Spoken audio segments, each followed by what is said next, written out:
سیدنا فاروق اعظم صحابہ میں سب سے زیادہ تگڑا اور اصول پسند آدمی، غصے کے لحاظ سے سب سے تگڑے ہیں، جلدی غصہ آتا ہے۔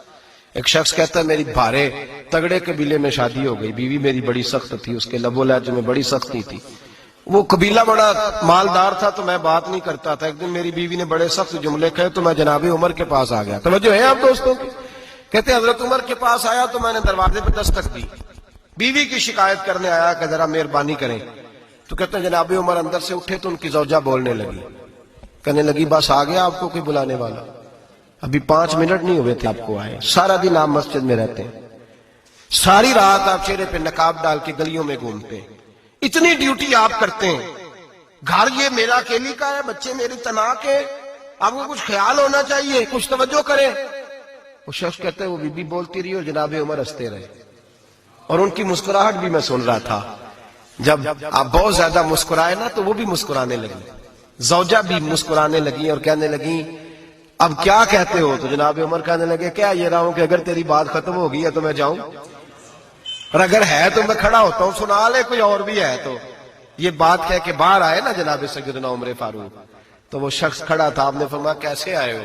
کہنے لگا حضرت جی میری ایڈی تو نہیں ڈاڈی، میں تو آیا تھا اپنی بات کرنے، تو یہ تو لفظ زیادہ سخت ہے، وہ اتنی سخت نہیں ہے جتنی یہ ہے، تو ذرا قبیلہ سخت ہے تو میں شکایت کرنے آیا تھا، تو یہ تو آپ کا معاملہ بھی اسی طرح کا ہے۔ جناب عمر کا جو جواب ہے بڑا قیمتی ہے۔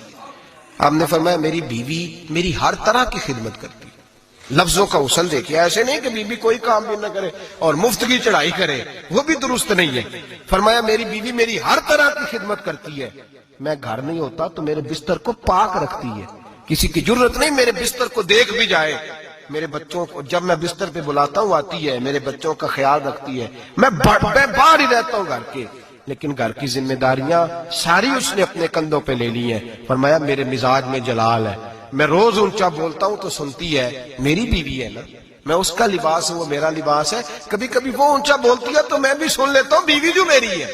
حضرت ابو الحسن کی بات میں اکثر سنایا کرتا ہوں، بڑی دور سے مرید ملنے آیا تھا، بڑی دور سے، دروازے پہ دستک دی، وہ کہتا ہے میں سینکڑوں میل کا سفر طے کر کے آیا دروازہ، اور یہ بات اتنی خوبصورت ہے، مجھے اس واقعے سے اتنی دلچسپی ہے کہ 2 سال پہلے ایک رمضان کا ایک درس تھا، تو ایک صاحب کہتے ہیں میں آپ وہ بات بیان کر رہے تھے تو میں سٹام لینے آیا تھا ککھڑ سے بیوی کو طلاق دینے کا، تو آپ بات کر رہے تھے تو میں نے یہ بات سنی تو بس میں نے سمجھا میری بات کر رہے ہیں، سارے مجھے کہتے تھے مان جا، میرا ساس سسر بھی منت کرتے تھے، میں نہیں مانتا تھا، آپ کی بات سن کے میں راضی ہو گیا اور میں اس کو لے آیا۔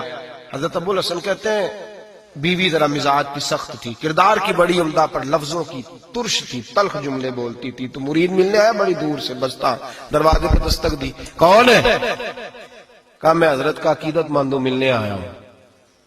تو اس نے کہا کہ وہ کسی جنگل میں اللہ اللہ کر رہا ہوگا، تو بھی ویلا ہی ہے جس طرح وہ ویلا ہے، فارغ ہے بالکل تو بھی اسی کی طرح کا، کہیں جنگل میں ہوگا وہ ہو کرتا تھا، تو بھی بیٹھ جا پاس جا کے، سارے فارغ اسی کے پاس بیٹھے رہتے ہیں۔ حضرت اور یہ کون ہے؟ محمود غزنوی کے پیر ہے۔ محمود غزنوی کو کرتا دیا، کہا مشکل پڑ جائے تو میرے کرتے کے وسیلے سے دعا کرنا، اللہ حل کر دے گا۔ محمود غزنوی کہتا ہے سومناتھ کے مندر نہیں فتح ہوتے تھے، جب میں تھک گیا حملے کر کر کے تو میں نے اپنے پیر کا کرتا سامنے رکھ کے دعا مانگی، فتح ہو گئی۔ رات کو حضرت ابو الحسن خواب میں ملے، فرمایا تو نے قیمت نہیں ڈالی میرے کرتے کی، بس فتح مانگی؟ کہا حضور پھر؟ فرمایا میرا کرتا رکھ کے کہنا تھا یا اللہ سارے ہندوؤں کو مسلمان کر دے، اللہ نے مسلمان کر دینا تھا۔ اتنا بڑا شخص، اور گھر میں حال کیا ہے، دستک دی تو بی بی کہتی ہے کون ہے؟ کہا ملنے آیا تھا، تو بھی فارغ ہے؟ اس نے کہا جی میں تو بڑی دور سے آیا ہوں۔ نے کہا وہ جنگل میں ہوگا، کہا ہو کر رہا ہوگا، تو بھی جا اس کے پاس، کرو جو دل میں آتا ہے۔ تو کہتے ہیں میں نے کہا کچھ بھی نہیں بیچارہ، جس کا گھر ہی حال کوئی نہیں، تو کچھ بھی نہیں ہے، کوئی شے نہیں، چھوڑو، لیکن اب آیا ہوں بڑی دور سے تو ملنا تو پڑے گا۔ کہتے میں نے جنگل کی طرف منہ کیا، شام ہو رہی تھی تو حضرت شیر پہ بیٹھے ہوئے، شیر پہ بیٹھے آ رہے، پھر میرے دل میں خیال آیا کہ بیوی رام ہوتی نہیں اور شیر کو لگام ڈالی ہوئی ہے، کیا وسوسہ آیا؟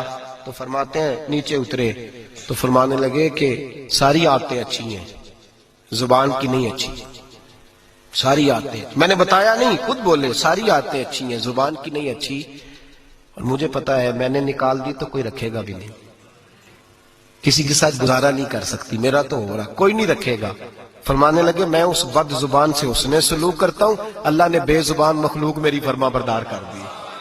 یہ جو میں بیٹھا ہوں یہ میری ریاضت کی وجہ سے نہیں، اس بد زبان سے حسن سلوک کرتا ہوں تو یہ بے زبان میری تابعدار ہے. میں نے نکال دی تو گزارا. حوصلہ کرے، دلیری پیدا کرے، اپنے مزاج کے اندر قوت پیدا کرے. جو بات بات پہ پھٹ پڑے اس کا ظرف کمزور ہوتا ہے. بہرحال آخری بات سنیں، وہ یہ ہے کہ جو خارجی لوگ ہوتے ہیں وہ بڑا مسئلہ پیدا کرتے ہیں. لڑکی کے ماں باپ اور لڑکے کے ماں باپ. میں تو منت کرتا ہوں ماں باپ کی، منت کرتا ہوں خدا را ان کو بسنے دے، مہربانی کرے ان کو بسنے دے، ان کو وقت گزارنے دے. وہ ناراض ہو گئے، میاں صاحب نے کو برا بھلا کہا تو اب انسان کا مزاج ہے، وہ جب دکھی ہوتا ہے تو کسی کو دکھ سناتا ہے. تو اس نے بیوی نے فون کر دیا اپنی بہن لاہور والی کو کہ میرا میاں. تو اس نے کہا میں تو پہلے ہی ابا جی نے کہا سی یہ بندے نہیں چنگے، میرا تو میں جیسے کہتی ہوں ویسے ہی کرتا ہے. میری بہن حوصلہ کار، میں تو اس دن بھی آئی تھی تو فلانی عادت مجھے بڑی بری لگی تھی، تو میں تو تیرا گھر ہے. تو اس نے اور بارود بھر دیا، لاہور بیٹھ کے ایسی تیلی پھینکی ہے کہ ساری رات گھر جلتا رہے گا. او خدا را معافی دے دو ان کو معافی دو. تم نے تو دور رہ کے ان کو غلط گائیڈ کرنا ہے تو انہوں نے کٹھے رہنا ہے. یہی حال لڑکے کے دوست نے اپنے دوست سے کہا یار بھابی تمہاری بات نہیں سنتی. تو اس نے کہا یار چھوڑ، تو نے کہا شادی کر لی ہے میرے والی، میں گھر جاؤں تو سانس بند ہو جاتے، چاہے پوچھتی بھی نہ ہو سیدھے منہ سے. جھوٹ بولے گا، اس کا گھر تباہ کرے گا، حالات خراب کرے گا، چاہے روز اس کا حال اپنا برا ہوتا ہو. چاہیے کیا؟ میرے نبی کریم علیہ السلام نے فرمایا دو لوگوں کی صلح کرانے کے لیے تجھے غلط بات کہنی پڑتی ہے تو کہہ دے، اللہ تجھے اس پہ بھی اجر عطا فرمائے گا. ان کو کہے کہ یار کوئی بات نہیں، انسان کے کبھی رویے کچھ ہوتے ہیں، کبھی کچھ ہوتے ہیں، کبھی اندر کوئی ٹینشن ہوگی تیرے ساتھ، ان کو اچھا گائیڈ کریں.